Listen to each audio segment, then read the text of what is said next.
All right, it's time for our State of Despair segment. Today we turn to California. It is the largest economy in the nation and ranks as the world's 8th largest. The state has a $19 billion budget deficit for the fiscal year, leaving Republicans and Democrats debating about raising taxes. California had the 6th highest state and local tax burden in the U.S., estimated at 10.5% of income, higher than the national average of 9.7%, even higher than Westchester. Yeah, and I know you're worried about that one. All right, but the immediate problem for California is how to finance government operations without a budget, which is now almost 3 months late. Now, that multi-billion-dollar challenge falls to the state's Treasurer Bill Lockyer, who joins Matt and me in studio. Bill, great to have you here with us. Thanks. So when do we get a budget? Well, I hope soon. They're negotiating and doing it in long sessions now to try to get this wrapped up. And of course, we're one of 3 states that require a 2/3 vote to adopt a state budget, which means it has to be bipartisan. That's a good thing, but it's hard to get when one side says cut spending and the other side don't do that, and the other side says raise taxes and the other side says don't do that, and it's hard to get an agreement that's 2/3 breadth. Would you say it would happen, though, within the next month? Oh, yeah. I mean, it better be. I mean, I'm hoping it's in the next week. I'm hoping it was 2 months ago, but right. Yes, it seems like it's right on the edge. I think they've agreed on the basic, state budget is framework. It's education, it's prison spending, and it's health care, and that's the state budget. So you kind of agree on the basic idea, and then you got to figure out the details. How soon until, how long do they have to produce a budget before you go into crisis mode? Because we know you're looking to borrow about $5 billion from some Wall Street banks to sort of hold you over until you can sell bonds that you don't get to sell until after the budget comes in. Yeah, well, actually, we can't do either long or short borrowing until we get a budget in place. So then it takes maybe 3 weeks to get to market. So in the interim, before we're actually in the public markets. I see. So the bridge loan is from after the budget until the bond sale. These are all after the budget, yes.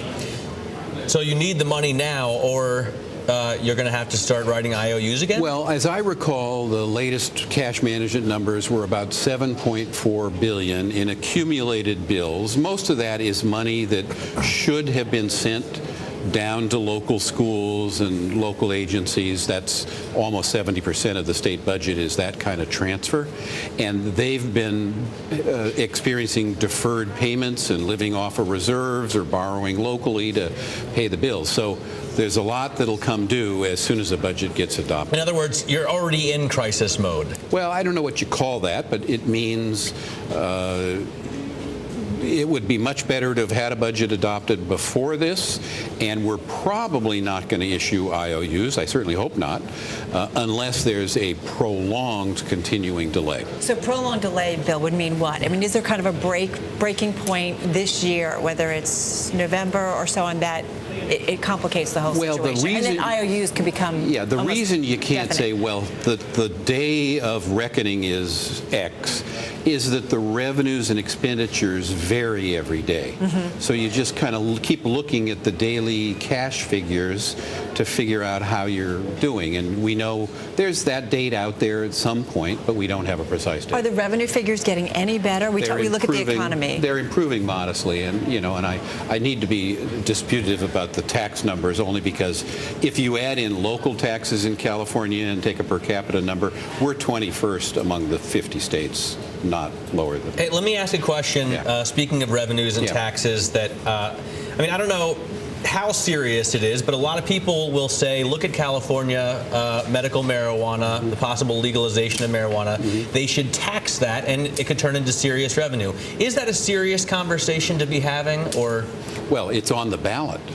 There's an initiative proposition. We write a lot of laws, some good, not so good, by initiative in California. And the ones that are problematic are when they spend money without saying where the money's going to come from. And I hope we can fix that someday too. But that's on the ballot.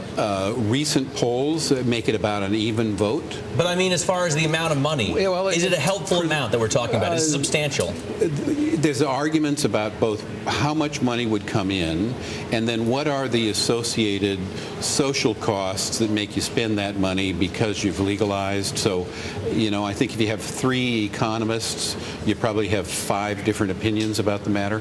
Talk with Bill Lockyer. He's the California State Treasurer. Bill, I want to draw your attention to something that came from Meredith Whitney, well-known analyst who covers the financial community. On another broadcast network, she talked about saying California is the worst state. And she said state budgets may be the next financial risk. And she also says that California is going to have a double dip when it comes to their housing market. We've all been worried about California so much. Wrong on all accounts. Really? Yeah.